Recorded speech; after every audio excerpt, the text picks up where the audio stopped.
Bueno, estamos acá en este video para presentarles cuáles son las principales escuelas o teorías éticas en la historia. Soy Bernardo Antonio Bojaca Borja, docente de filosofía y de ética. Dentro de estas escuelas hay algo importante de entender, es que hay un planteamiento de un problema, que sabemos que en filosofía o en ética los problemas son una búsqueda de la episteme, del pensamiento para reflexionarlo y ponerlo en práctica. La ética surge como una respuesta a las preguntas humanas. En la antigüedad se hicieron tres preguntas fundamentales. La primera pregunta fue: ¿cuál es el origen? De eso se encargaron sobre todo los presocráticos. La otra pregunta es: ¿quién es el ser humano? De eso se encargaron personas como Sócrates, Platón, Aristóteles, los socráticos.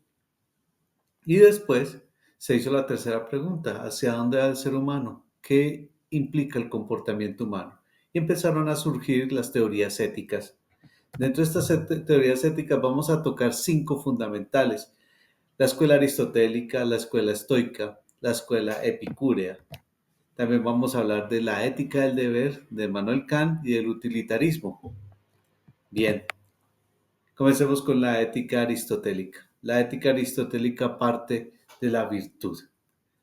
La persona virtuosa es la persona prudente, es la persona que racionaliza su comportamiento y a través de hábitos constantes se convierte en una persona virtuosa buscando la perfección de su ser, sobre todo buscando lo que es la felicidad. Esto es lo que llama Aristóteles la eudaimonía. La ética aristotélica es una ética muy práctica que quiere llevar a la plenitud y darle significado a la vida. Tenemos también, por otro lado, la ética estoica. Los estoicos, una fuerte escuela tanto en Grecia como en la antigua Roma, es una escuela que nos quiere llevar a promover el control, a racionalizar o a dirigir desde nuestra mente nuestros comportamientos, a soltar todo aquello que no nos conviene, de lo que no tenemos control, y asumir aquellas situaciones que sí podemos controlar. Por ejemplo, nuestros comportamientos, nuestros pensamientos, nuestras decisiones, eso lo podemos controlar y de esa manera se logra tener una tranquilidad interna, vivir tranquilamente y permitir que el sujeto y que el ser humano tenga un sentido dentro de la vida y que encuentre en ella una certidumbre. Tenemos también la escuela epicúrea. Dentro de los epicúreos, uno de los más famosos precisamente es Epicuro de Samos, un griego que buscaba a través del placer lo que es la ataraxia, y la ataraxia es la tranquilidad, ¿sí? Es la ausentar del sujeto todo aquello que es doloroso, sabiendo que la existencia humana comporta dolor, pero este dolor busca que ese dolor no influya tanto en la persona y la lleve más bien a encontrar el placer, pero un placer espiritual, un placer que solo se encuentra en la interioridad de la persona.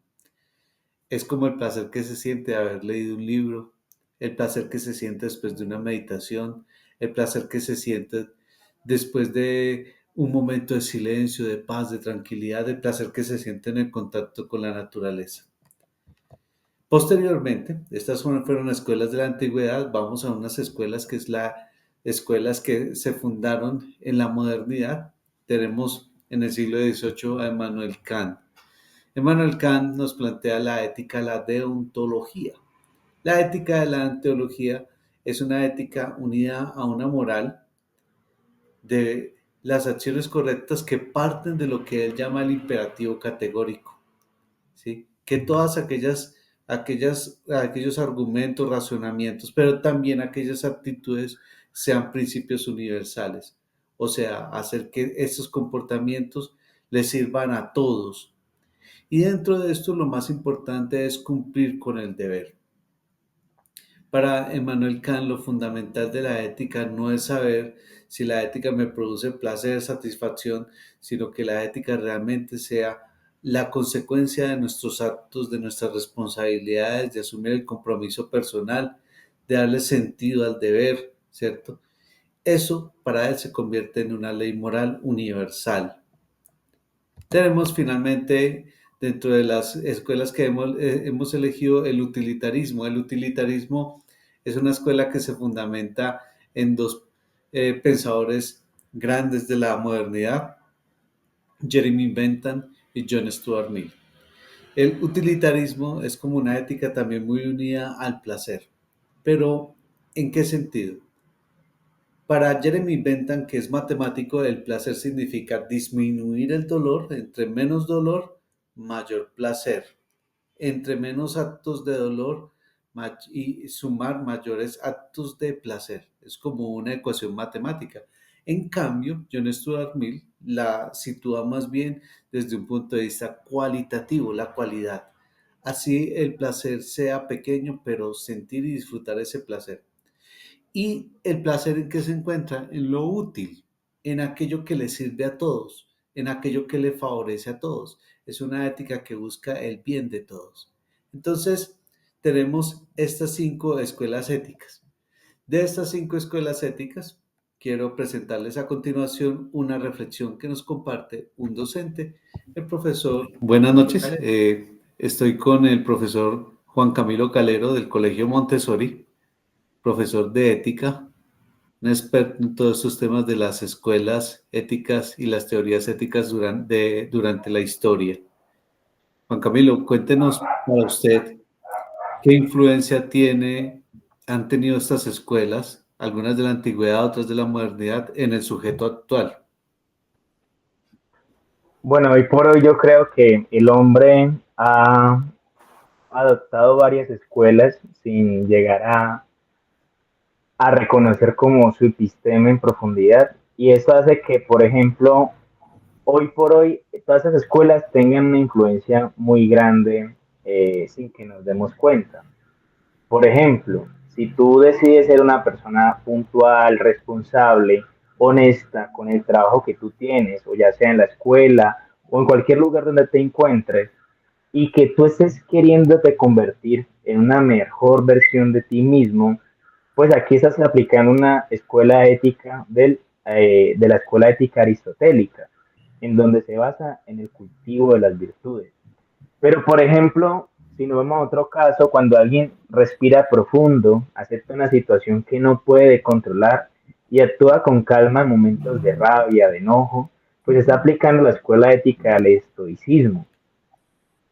Pero si nos vamos a otra parte, por ejemplo, si una persona decide pasar una tarde tranquila en casa, compartiendo con amigos o sencillamente con su familia, o estando solo para reducir el estrés, para estar calmado, para estar tranquilo, pues está viendo los principios del epicureísmo. Pero, por ejemplo, si nos vamos a otro caso, cuando una persona es muy responsable, cuando le gusta seguir mucho una norma, por ejemplo, está manejando un carro, para en el semáforo siempre en rojo, sigue las indicaciones que le dan de velocidad, todo absolutamente la norma reglamentaria, o en el colegio que sigue las indicaciones y normas del manual de convivencia, o en el trabajo, es una persona que se basa en su deber moral y por ello pues expresa la ética desde el deber kantiano, desde la deontología.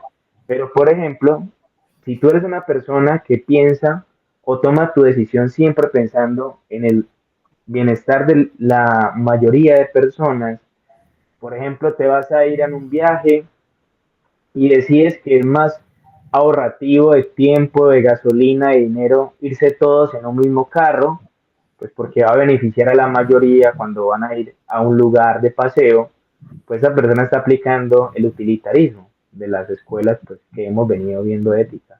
Entonces, hoy por hoy podemos ver que hay muchas filosofías que siguen rondando en nuestra vida cotidiana y que están presentes en nuestras decisiones. Eso no es algo que nosotros podemos quitar, porque la teoría siempre es un estudio de algo que estamos viviendo. Entonces, podemos decir que todas esas teorías y muchas otras más están presentes en nuestra vida cotidiana. Juan Camilo, muchas gracias por la reflexión. Nos deja claro un mensaje fundamental frente a la influencia de estas escuelas éticas en el sujeto actual. Muchas gracias.